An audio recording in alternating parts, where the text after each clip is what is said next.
आता राजकारणाकडे थोडं जर यायचं ठरवलं तर आत्ताची एकंदर परिस्थिती जी आहे म्हणजे भारिप ते पुढे वंचित बहुजन आघाडी, मग वंचित बहुजन आघाडीची भूमिका आणि मग MIM बरोबर झालेलं एकेकाळची युती आणि पुढे आतापर्यंत कसं तुम्ही हे सांगताय की आम्हाला जे पहिल्यांदाच जे हिंडरन्स होता असं मी म्हणेन तो मी मगाशी सुरुवात केल्यापासून की आमचा लढा कोणाच्या विरोधात, देवांच्या संतांच्या विरोधातला की मनुस्मृतीच्या विरोधातला. 70च्या कालावधीनंतर तो फोकस चेंज झाला की मनुस्मृती बाजूला पडली आणि देवदेवतांवरती असणारा अटॅक सुरुवात झाला. त्याच्यामुळे जो मास 67च्या भूमिहीन लढ्यामध्ये रिपब्लिकन पक्षाच्या भूमिहीन लढ्यामध्ये उभा राहिला की ज्यांनी आपल्या घरावरचे पत्रे विकले, 6-6 महिने जेलमध्ये गेले, त्या सगळ्यांना बाहेर ढकलण्याचं काम करत की त्यांना असं वाटायला लागलं की चेंज ओव्हर झालेलं आहे आणि हे चेंज ओव्हर आता आपल्या प्रश्नाची चेंज ओव्हर नाही आहे, तर ते इथे देवदेवतांवरचं आहे. त्या सगळ्या याच्यामध्ये आपण मानतो, त्याच्यामुळे इथे सहभागी व्हायचं नाही. ती जी मानसिकता आहे ती मानसिकता बदलण्यासाठी किंवा नव्यानं त्या सगळ्या असणाऱ्या डेव्हलपमेंट करण्यासाठी भारतीय रिपब्लिकन पक्षापासून भारिप बहुजन महासंघापर्यंत, त्याच्यानंतर असणारं वंचितपर्यंत हा प्रवास आम्हाला सोशली करावा लागला आणि आम्ही असं यशस्वीरित्याने केला असं मी त्या ठिकाणी मानतोय. आणि त्याचं असणारं जे आम्हाला फळं जी आहेत ती मिळाली असं मी त्या ठिकाणी म्हणणार आहे. आणि म्हणून आता एक शार्पनिंग सोशल कॉन्फ्लिक्ट झाले असं मी त्या ठिकाणी मानतोय. आणि ते म्हणजे की हा जो इस्टॅब्लिश क्लास आहे सवर्णांचा,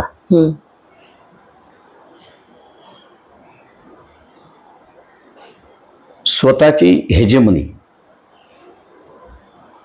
मेंटेन करण्यासाठी तो आता विकोपाला जातोय आपल्याला दिसतंय. म्हणजे तो धर्माचं राजकारण, जातीचं राजकारण आणि त्याच्याच बरोबर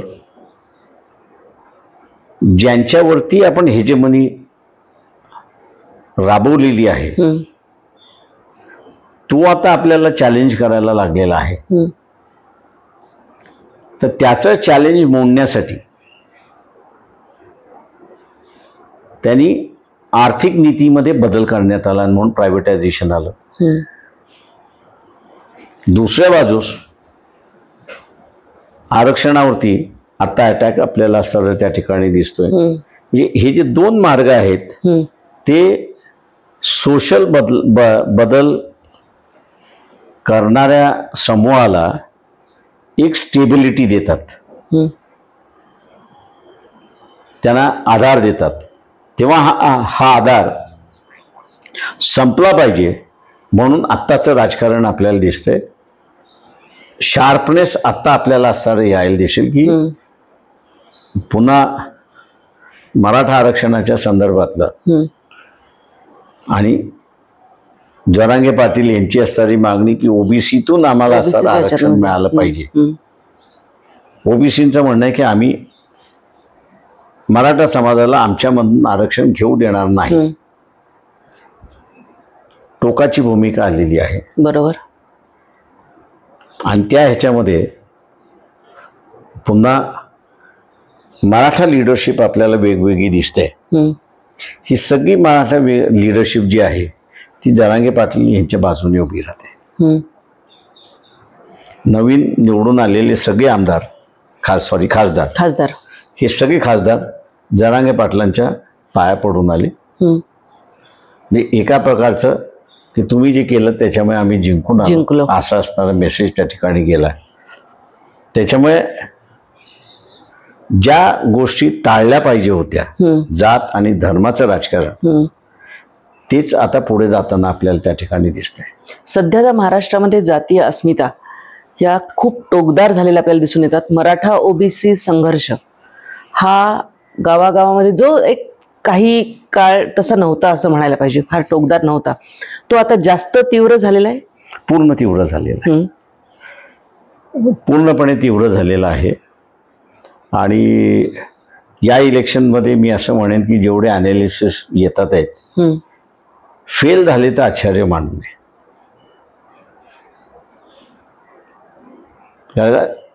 सोसायटी कशी रिॲक्ट करेल आणि करते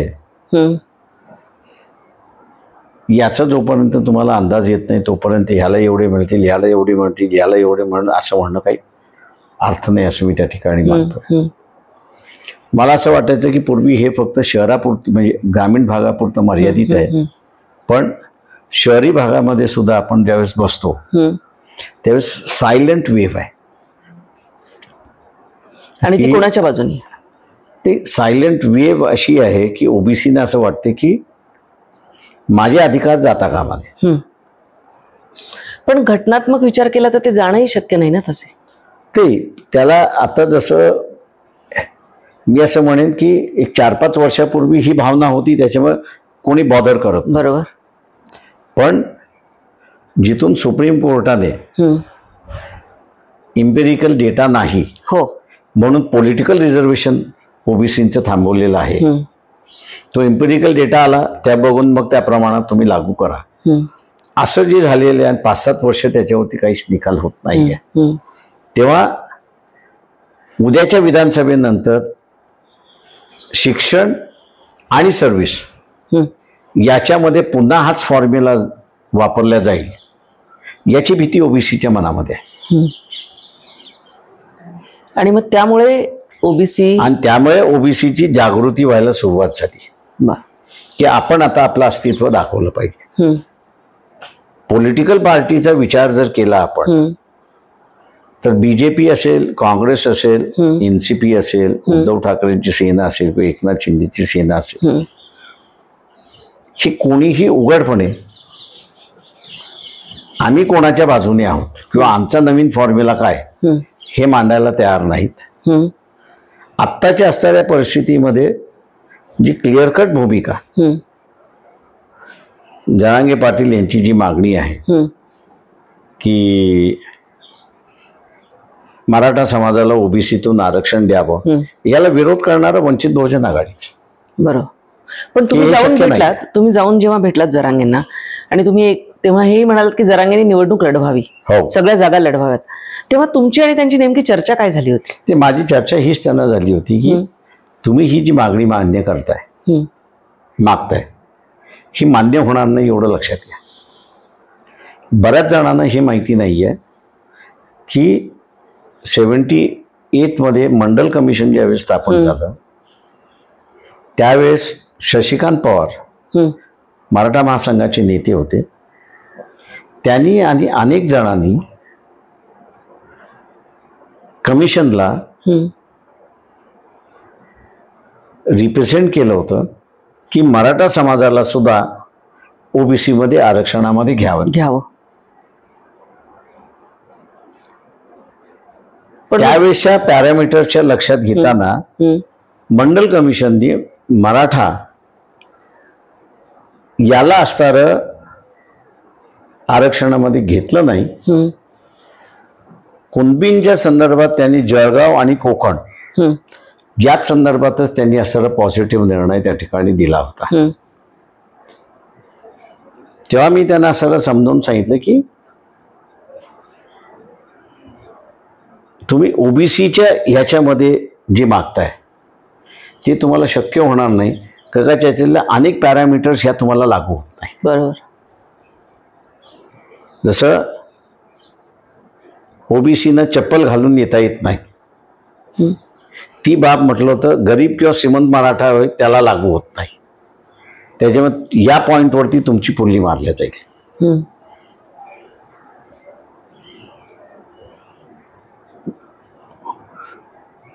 over a period of time किंवा त्या सगळ्या ह्याच्यामध्ये मराठा समाजातला असणारा एक वर्ग गरीब आहे,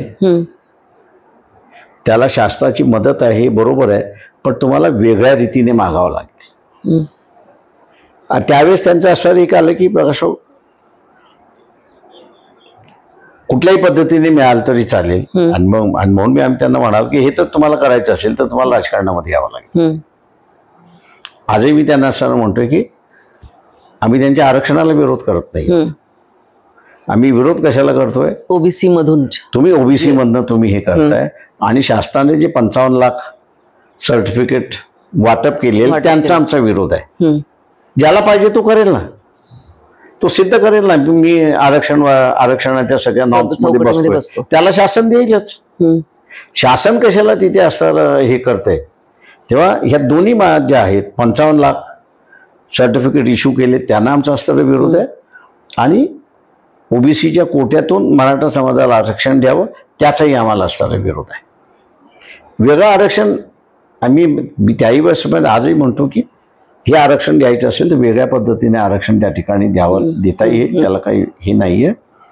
पण आत्ताच्या स्टेजमध्ये ओबीसी वेगळा झालाय, मराठा वेगळा झालेला आहे. शरद पवार आता फक्त असणारा वेदर तो मतदानाने वेगळा होणार आहे का हे बघणं महत्वाचं आहे. सोशली तो हे झालाय, पॉलिटिकली तो वेगळा झालाय का हे बघणं महत्वाचं आहे. शरद पवारांची जरांगेंच्या बद्दलची भूमिका त्यांनी एक जाहीरच करून टाकला की जरांगेंना आमचा पाठिंबा आहे. म्हणजे जरांगेंची ही जी मागणी आहे आणि देवेंद्र फडणवीस म्हणतात की तुम्ही ज्यांच्याकडनं म्हणताय त्यांच्याकडनं लिहून आणा ना की ओबीसी मधनं आम्ही तुम्हाला देऊ. म्हणजे ह्या सगळ्यांना माहिती आहे ना की ओबीसी मधनं दिलं जाऊ शकत नाही. ही पळवाट आहे. बीजेपीने ज्या पद्धतीने असणारं मराठा आरक्षणाच्या संदर्भातली सुरुवात केली त्याच वेळेस माझं स्टेटमेंट असं होतं की हे मराठा समाजाला फसवत आहेत, गुमराह करतात. पण तेव्हा त्यांनी 10% दिलं, हायकोर्ट उच्च न्यायालयापर्यंत टिकलं आणि मग नंतर माझं म्हणणं असं आहे त्याच्यामध्ये की हायकोर्टामध्ये टिकलं असं आपण ज्याला म्हणतोय, पण अनेक ह्याच्यामध्ये सुप्रीम कोर्टाने एक प्रिन्सिपल ले डाऊन केलेला आहे की ज्याला तुम्हाला असणारं आरक्षण द्यायचं आहे तो एक वेगळा क्लास आहे, बरोबर. आणि त्या वेगळ्या क्लासचे हे प्रश्न आहेत, हे तुम्ही इस्टॅब्लिश केल्याशिवाय तुम्हाला त्याला आरक्षण देता येत नाही. आणि याच प्रिन्सिपलवरती हायकोर्टाचा निर्णय त्यांनी रद्द केला की डेटाही नाहीये, त्याच्या बॅकिंग करणारा माहिती सुद्धा नाहीये, आणि म्हणून जस्ट सत्ताधारी कास्ट आणि त्याला असणारं हे आहे. आत्ताचा जो लेटेस्ट निर्णय आहे त्याच्यामध्ये माझ्या अंदाजानं पॅरा 56 की 57 चंद्रचूड यांनी असताना फार व्यवस्थित त्याच्यामध्ये लॉर्डशिप चंद्रचूड यांनी असताना व्यवस्थित मांडलेला आहे की जो डेटा आलेला आहे त्या डेटावरनं आम्हाला असताना डाऊट येत आहे की यांना आरक्षण पाहिजे की यांना आरक्षण द्यायचं नाही.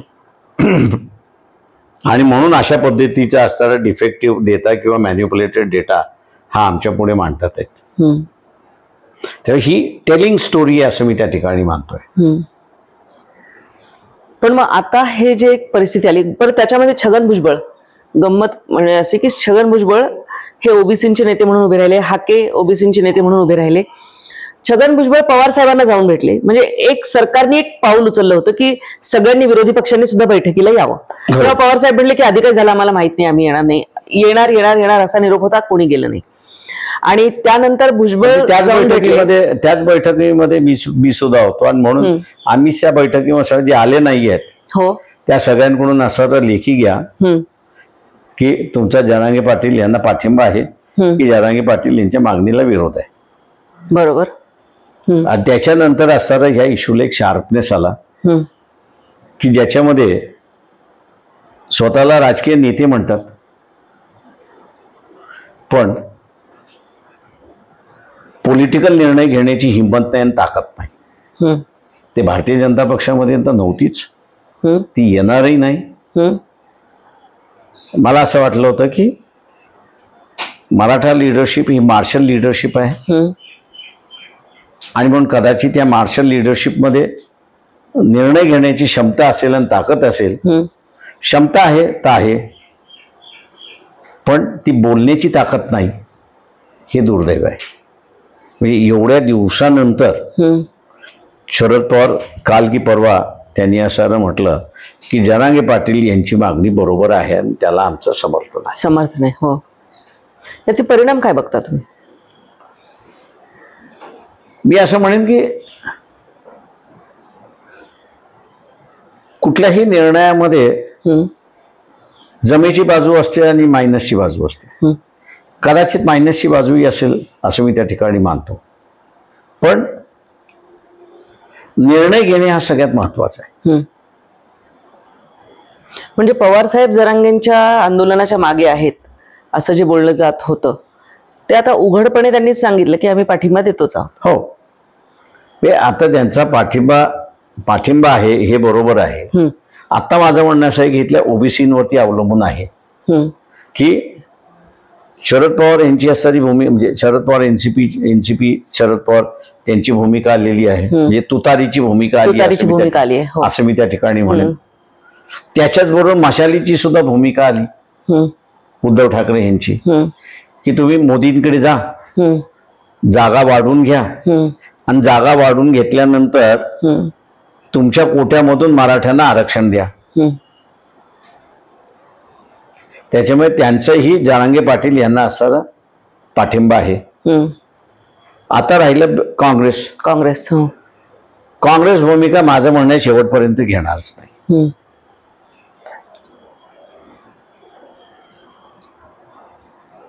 त्यामुळे आता असणारा सगळा बॉल हा ओबीसीच्या कोर्टामध्ये आहे की आरक्षण वाचवायचं आहे. बरोबर. आता आरक्षण वाचवायचं असेल तर त्यांना ह्या पक्षाला रिजेक्ट करावं लागतं. मग त्याच्यामध्ये बीजेपी आली, त्याच्यामध्ये एनसीपी आली, त्याच्यामध्ये काँग्रेस आली आणि त्याच्यामध्ये उद्धव ठाकरे आले. शिंदे नाही. शिंदे मी ह्याच्यासाठी धरत नाही आहेत का त्यांनी अगोदरच जरांगे पाटील यांना पाठिंबा देऊन मोकळे झालेले ते याच्यामध्ये. आणि माझं म्हणणं ही स्प्लिट इट व्हेरी वेल. ते म्हणजे तुम्ही भूमिका मला सांगा, ती भूमिका मी घेतो. म्हणजे इन्सुलेट आपण ज्याला म्हणतो फ्रॉम एनी चार्जेस. करेक्ट. ते त्यांना इन्सुलेट करून घेतलं. गेल्या 5 वर्षामध्ये सगळ्यात इन्सुलेटेड नेता तुम्ही म्हणतात तसं एकनाथ शिंदेच आहेत का? बरं, त्यांना पवार साहेब जाऊन भेटतात. भारतीय जनता पार्टीच्या सरकारमध्ये तर ते सत्ताधारीच आहेत. उद्धव ठाकरेंची मतं त्यांच्याकडे वळलेली स्पष्ट दिसत आहेत, जो की शिवसेनेचा कट्टर कोर वोटर ज्याला म्हणता येईल तो आहे तो. आणि ज्या कल्याणकारी योजना आहेत त्यांचाही चेहरा मुख्यमंत्री आहेत. म्हणजे विन विन सिच्युएशन जर गेल्या 5 वर्षाच्या राजकारणात म्हणली तर Shinde man of the match. 2-2.5 वर्षाच्या कालावधीमध्ये आधी दबलेला आवाज होता, नंतर उघड झाला. आता सर छत्रछाया घालून मातेश्रीच्या बाहेर आले. एकनाथ शिंदे जे आहेत ते विन विन सिच्युएशन मध्ये आहेत अशी परिस्थिती आहे. उलट मी म्हणेन लोकसभेनंतर एक सर्वेक्षण आलाय पण तो बाहेर आलेला नाही. त्याच्यामध्ये जी 5.9% मतं जी उद्धव ठाकरे सेनेकडे होती ती लोकसभेच्या निर्णयानंतर 2.7% त्यातलं मतदान हे पुन्हा एकनाथ शिंदेकडे वळले अशी असणारी परिस्थिती आहे. त्याच्यामुळे उद्धव ठाकरे सेना ही वर्नेबल झालेली आहे. आणि म्हणून आपण असं बघत असाल की काँग्रेस असेल किंवा शरद पवार असतील, एकनाथ शिंदे दोघही उद्धव ठाकरेंना कमी दाखवणं, कमी लेखणं, इनडायरेक्टली त्यांचा अपमान करणं हे सुरू झालेलं आहे. हे आता सुरू झालेलं आहे. की मुख्यमंत्री इलेक्शन हो जा मग बघू, मुख्यमंत्री ज्याचे जास्ती पक्ष आमदार निवडून येतील ते मुख्यमंत्री, नाही त्याची चर्चा आता करायची नाही. तेव्हा हा जो सगळा भाग चाललेला आहे तो भाग माझ्या अंदाजानं इथला सारा उरलेल्या सेना वोटरवरती किती परिणाम होतोय हा, असं मी त्या ठिकाणी मानतोय. मला असं एकंदरीत दिसते की एकनाथ शिंदेच्या काँग्रेस एनसीपीच्या वागण्यामुळे शिवसेनेचा मोटर जो सेनेकडे वळत लागलाय,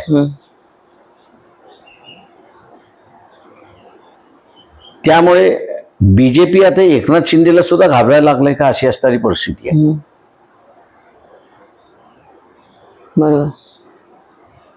त्याच्यामुळे एकंदरीत असं बघितलं की या राजकारणाच्या पटावरती, सत्तेच्या राजकारणाच्या पटावरती एकनाथ शिंदे हे शरद पवारांना सुद्धा झुकू शकले आणि बीजेपीला त्यांनी आपल्यावरती अवलंबित करून घेतलं. मग अधांतरी अवस्था जर म्हणायची झाली तर ती उद्धव ठाकरे आणि अजितदादांची. उद्धव ठाकरे आणि अजितदादांची यस अधांत परिस्थिती असं मी त्या ठिकाणी मानतोय. पण त्याच्यातलं मी असं म्हणेन की Ajit Pawar is on a better footing असं मी त्या ठिकाणी द्यान उद्धव ठाकरे. याचं कारण की त्यांचा जो ग्रुप आहे त्या ग्रुपमध्ये उघडपणे अनेक जण असं म्हणतात ते कमीत कमी 20-22 घेऊन येतात. मग उद्धव ठाकरेंबद्दलचं असेसमेंट काय तुमचं? त्यांच्याबद्दलचं असेसमेंट अजून कोणी करायला तयार नाही. कारण लोकसभेमध्ये मुस्लिम एकगठ्ठा मतदान नॅरेटिव्हमुळे ज्या पद्धतीने उद्धव ठाकरेंना झालं ते आताच झालं. म्हणजे ते त्याच्यातलं दोन मतदान जो आहे, एक मुसलमानाचं मतदान आणि दुसरं आरक्षणवाद्यांचं मतदान. हे जे मतदान इंडिया आघाडीकडे वळलं आणि त्याच्यामुळे शिवसेनेकडे वळलं, तो रेशिओ विधानसभेमध्ये राहील का याच्याबद्दल अनेक जणांना शंका आहे. कारण सहानुभूती आणि राग एकदाच व्यक्त होतो, वारंवार नाही होत. मग आता यामध्ये एक महाराष्ट्रामध्ये आणखी एक तिसरी आघाडी उभी राहते, परिवर्तन महाशक्ती म्हणून. त्याच्यामध्ये राजू शेट्टी आहेत, त्याच्यामध्ये छत्रपती संभाजीराजे आहेत, बच्चू कडू आहेत आणि शक्यता की बाकीचे सगळे. आणि काही जण म्हणाले की आम्ही बाळासाहेबांची पण बोलतो आहोत. व्यक्ती म्हणून ही माणसं मोठी आहेत, पण प्रत्येक मतदारसंघामध्ये ते मताचं कमांड करू शकतात का, हा सगळ्यात मोठा प्रश्न आहे. ते मताचं कमांड करू शकतील तर ते असं येतील. आत्ताच्या फेसमध्ये आपण असं पाहिलं तर ह्या कोणाला ह्या नेत्यांची जो मी नावं घेतली आहेत, ओबीसी वाले त्यांना बोलवत नाहीयेत. हे बळबळ असणारं जरांगे पाटील यांना असणारं भेटतात आहेत. तिसऱ्या बाजूला आदिवासींचं असणारं आंदोलन उभं राहते. वर्तमानपत्रामध्ये त्याच्या बातम्या जरी येत नसल्या तरी मागच्याच 8 दिवसामध्ये नाशिकला मोर्चा निघाला आदिवासींचा, 1 लाखाच्या वरती असणारा होता. तेव्हा तो आदिवासी सुद्धा ह्या नेत्यांना कोणाला बोलवत नाहीये. वर्तमानपत्र असणारं ते घोडे चालवतात आहेत असं मी त्या ठिकाणी म्हणेन. ते त्यांच्या त्यांच्या मतदारसंघामध्ये स्ट्रॉंग व्यक्ती आहेत. ते स्वतः निवडून येऊ शकतात, त्याच्याबद्दल दुमत नाही. पण मतदार प्रत्येक मतदारसंघामध्ये ते कार्व आउट करू शकतील का, असं जर मला विचारलं तर तिथे असं एक प्रश्नचिन्ह आहे. पण मग ह्यांच्याबरोबर तुम्ही शेतकरी कामगार पक्ष किंवा मग हितेंद्र ठाकूर किंवा काही डाव्यांचं जेवढं अस्तित्व टिकून आहे ते हे सगळे जाऊ शकतात का? आता ज्योती मेटे आहेत, त्यांच्याशी बोलणं झालंय म्हणे. ते मी जसं म्हणालो की हे व्यक्ती म्हणून ह्या सगळे मोठे आहेत. त्याचं मोठं पण इस्टॅब्लिश झालेलं आहे, लोकांनी मान्य केलेलं आहे. ते त्यांच्या मतदारसंघाच्या बाहेर किंवा त्यांच्या जिल्ह्याच्या बाहेर ते मतदार कार्व आउट करू शकतील का? तुम्ही जर मतदार कार्व आउट करू शकला नाहीत तर मग तुमच्या तिसऱ्या आघाडीचं काय? मी जसं म्हणालो की 3 मोठे ब्लॉक्स आहेत. एक जरांगे पाटील यांचा ब्लॉक आहे, एक ओबीसीचा ब्लॉक आहे, एक आदिवासींचा ब्लॉक आहे, एक एससीचा ब्लॉक असं मी धरतो. या 4 ब्लॉकमध्ये तुम्हाला आज बोलवतच नाही आहेत किंवा तुम्ही तिथे जाऊच शकत नाही अशी असणारी परिस्थिती आहे. जरांगे बरोबर येस तुम्ही बसताय, पण जरांगेने कधीच सांगितलं नाही की मी यांच्या बरोबर जातोय म्हणून. त्याच्यामुळे मी असायला मानतोय की ही चर्चा जी आहे, ही चर्चा जी वेगळी आघाडी उभी राहते ती म्हणजे मी जसं म्हणालो की आदिवासी, ओबीसी, एससी एसटी, आदिवासी, एससी एसटी आणि ओबीसी ही जी आघाडी उभी राहते तिला काउंटर करण्यासाठी ही आघाडीची चर्चा असं मी त्या ठिकाणी मानतोय. मी नेहमी असं म्हणत असतो की वर्तमानपत्राने किती घोडे दामटवले किंवा चॅनलवाल्याने किती घोडे दामटवले, ते जोपर्यंत दामतात तोपर्यंत तो नेता असतो. एकदा त्यांच्या पेजवरनं चॅनलवरनं गेलं की तो सामान्य माणूस होत असतो. म्हणजे ते पाण्यातल्या बुडबुड्यासारखे आहेत. तुम्ही जोपर्यंत दाखवता तोपर्यंत ते दिसतात. त्या बुडबुड्यातली हवा गेली, सिच्युएशन नॉर्मल, असं काहीच बुडबुडा नव्हताच अशी परिस्थिती आहे. त्याच्यामुळे मी असं मानतोय की वंचित लेड आघाडी जी आहे, या आघाडीत कोण कोण असतील ते बी त्याच्यामध्ये आता ओबीसी मोठ्या प्रमाणात आहे. म्हणजे सामाजिक संघटना ओबीसीच्या ज्या आहेत. आम्ही असं अपेक्षा करत होतो की छगन भुजबळ तिकडनं बाहेर पडून इकडे येतील. त्याच्यानंतर चर्चा झाली त्यांच्याशी कधी? माहीत चर्चा झाली, पण अजून ते निर्णय घेत नाहीयेत. आम्ही अपेक्षा धरतोय की ते निर्णय घेतील.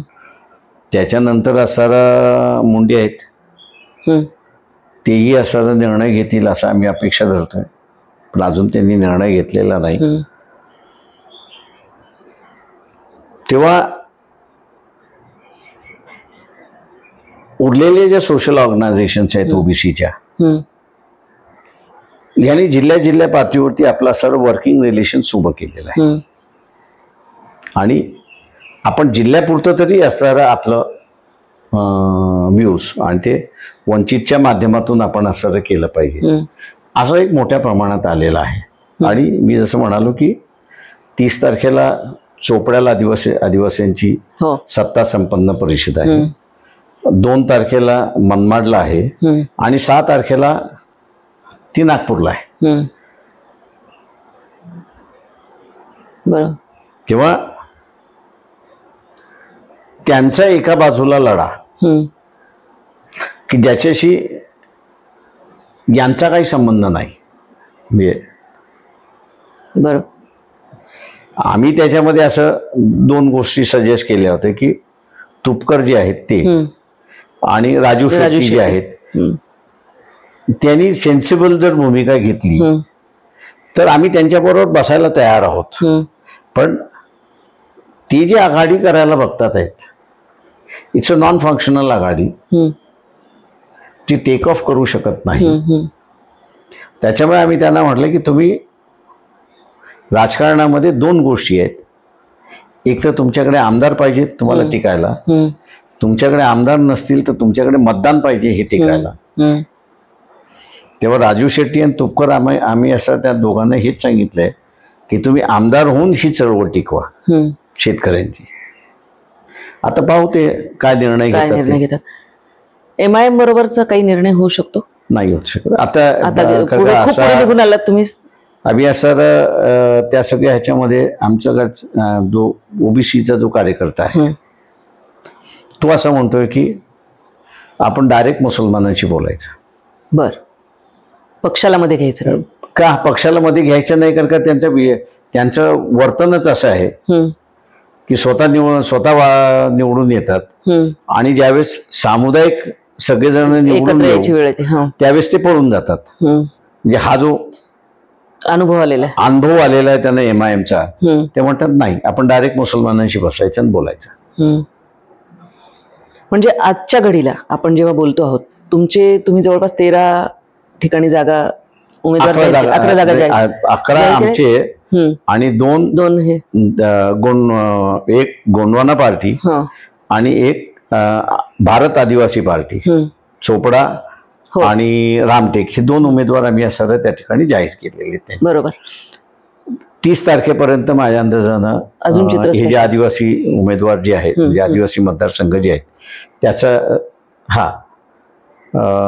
30 तारखेपर्यंत ते फायनल होईल असं मी त्या ठिकाणी मानतोय. आणि कदाचित 30 तारखेच्या सभेमध्ये आदिवासी कुठे कुठे लढतील त्याचं असणारं एक चित्रण आम्ही देऊ. म्हणजे आजच्या घडीला आपण जेव्हा बोलतो आहोत तेव्हा ॲडव्होकेट प्रकाश आंबेडकर आणि त्यांचा पक्ष युतीबरोबर जाणार नाही, आघाडीबरोबर जाणार नाही, तिसऱ्या परिवर्तन महाशक्तीबरोबर जाणार नाही आणि MIM बरोबर सुद्धा जाणार नाही. बरोबर आहे. म्हणजे या 4ही बरोबर जाणार नाही आणि एकला चलो रे, म्हणजे किंवा जे तुम्हाला जे जोडले, आम्ही एकला म्हणत नाही आहोत. तुम्ही ज्यांच्याकडे मास नाही त्यांना पार्ट्या ठरवताय, त्यांना फ्रंट ठरवताय. ज्या संघटना ज्यांच्याकडे मास आहे, मतांची आणि तुमची ताकद याच्याबद्दल दुमत नाहीच आहे. ज्यांना सर आता जशी आमची ताकद आहे तशी त्या आदिवासींची सुद्धा ताकद आहे, तशी त्या ओबीसी संघटना आहेत त्यांची सुद्धा ताकद आहे त्या सगळ्या ह्याच्यामध्ये. आता त्याला रेकग्नाइजच करायचं नाही असं म्हटलं तर मान्य आहे, तुम्ही नका रेकग्नाइज करू. इलेक्शन झाल्यानंतर रेकग्नाइज करा, आम्ही एवढंच फक्त म्हणून त्या ठिकाणी. पण तुम्हाला यामध्ये म्हणजे पहिल्यांदा भूमिका तुम्ही स्पष्ट मांडली की सत्तेमध्ये गेल्यानंतर वेगळं होतं. मग दबाव गट म्हणून, एक सामाजिक राजकीय दृष्ट्या दबाव गट म्हणून वंचितची भूमिका राहील आगामी काही काळामध्ये असं वाटतं तुम्हाला? आता एक मी जसं म्हणालो की हे सगळे सर्वे फेल होऊ शकतात. कारण का? पण मग तुम्ही जागा किती? सोशल डिवाइड झालेला आहे. या सोशल डिवाइड मध्ये आम्ही असं जिल्ह्यांवरती सोडलेलं आहे की तुम्ही तुमच्या जिल्ह्याच्या कुठल्या लढवायच्या त्या. पार्टी म्हणून आम्हाला ज्या लढवायच्या आहेत ते आम्ही असं जाहीर करू. पण उरलेल्या जागा ज्या आहेत त्या लढवायच्या की न लढवायच्या त्या जिल्ह्यातल्या ओबीसी आणि पक्ष संघटन जे आहे त्यांनी ठरवून घ्यायचं की ह्यात 2 लढायच्या की सगळ्या लढायच्या. ते आम्ही त्यांच्यावरती ठेवलेलं आहे. ते जसं आम्हाला सांगतात की आता जसं मी आदिवासींचं म्हणालो की कदाचित 30 तारखेपर्यंत आदिवासी मतदारसंघ आहेत ते फायनल होतील त्या सगळ्या आदिवासी संघटनांमध्ये. आणि तो जर झाला 30 तारखेच्या अगोदर तर 30 तारखेला आम्ही हे करू, नाही तर 6 तारखेला नागपूरच्या सभेमध्ये तर आमचं जाहीर होणार. एका वाक्यात किंवा एका शब्दात जर काही नेत्यांचं वर्णन करायचं झालं तर शरद पवार? नाही, मी आज त्या भानगडीत नाही पडत कधी. लोकांना रॅपिड फायरवर आवडतं. रॅपिड फायरचा इश्यू नाही आहे. दिस इज नॉट ज्याला टच अँड गो गेम असं म्हणतो. एका नेत्याला मी असं म्हणेन की हे ज्यांनी कोणी डेव्हलप केलेलं आहे त्यांचा हेतू शुद्ध आहे असं मी त्या ठिकाणी मानत नाही. तर डिस्ट्रक्शन ऑफ लिडरशिप हा हेतू असल्यामुळे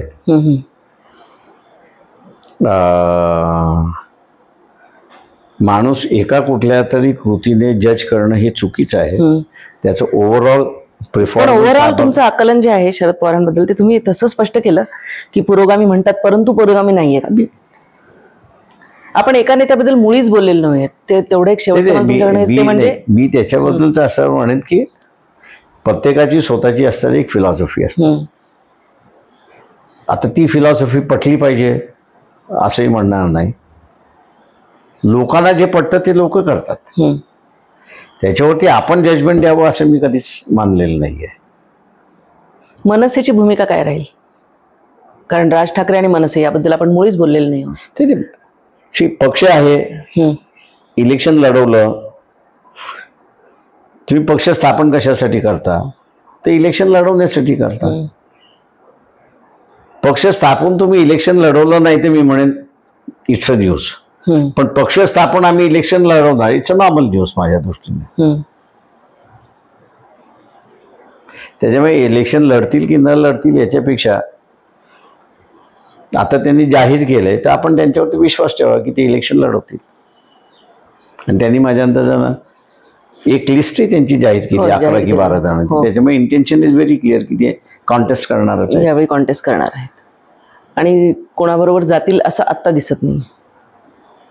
पण खूप यावेळीचं कॉम्प्लेक्स इलेक्शन असेल कारण इतके पक्ष असतील. म्हणजे एकेका ठिकाणी किती चौरंगी किंवा त्यापेक्षा अधिक अशा हे असतील, अधिक असतील. आणि त्यामुळे निकालाचं कुठलंही म्हणून मी मगाशी म्हणालो ना की जे पोल प्रिडिक्शन्स करतात ते लोकसभेला जसं त्यांचं फेल्युअर झालं तसं ह्या विधानसभेला सुद्धा त्यांचं फेल्युअर होणार आहे. बाळासाहेब वैयक्तिक आयुष्यात कसे आहेत? म्हणजे तुम्हाला वहिदा रेहमानचे सिनेमे बघायला आवडतात असं आम्ही ऐकले. आणि खाणं पिणं वगैरे असं काय आवडतं काय तुम्हाला? ते आवडी निवडीचं असं नाही, चांगलं असलं पाहिजे मी खातो. विशेष कुठल्या शहरावर प्रेम आहे? एक तुमचा अकोला पॅटर्न पण गाजला बराच महाराष्ट्रामध्ये. हा ते अकोला पॅटर्न गाजला त्याच्यामध्ये.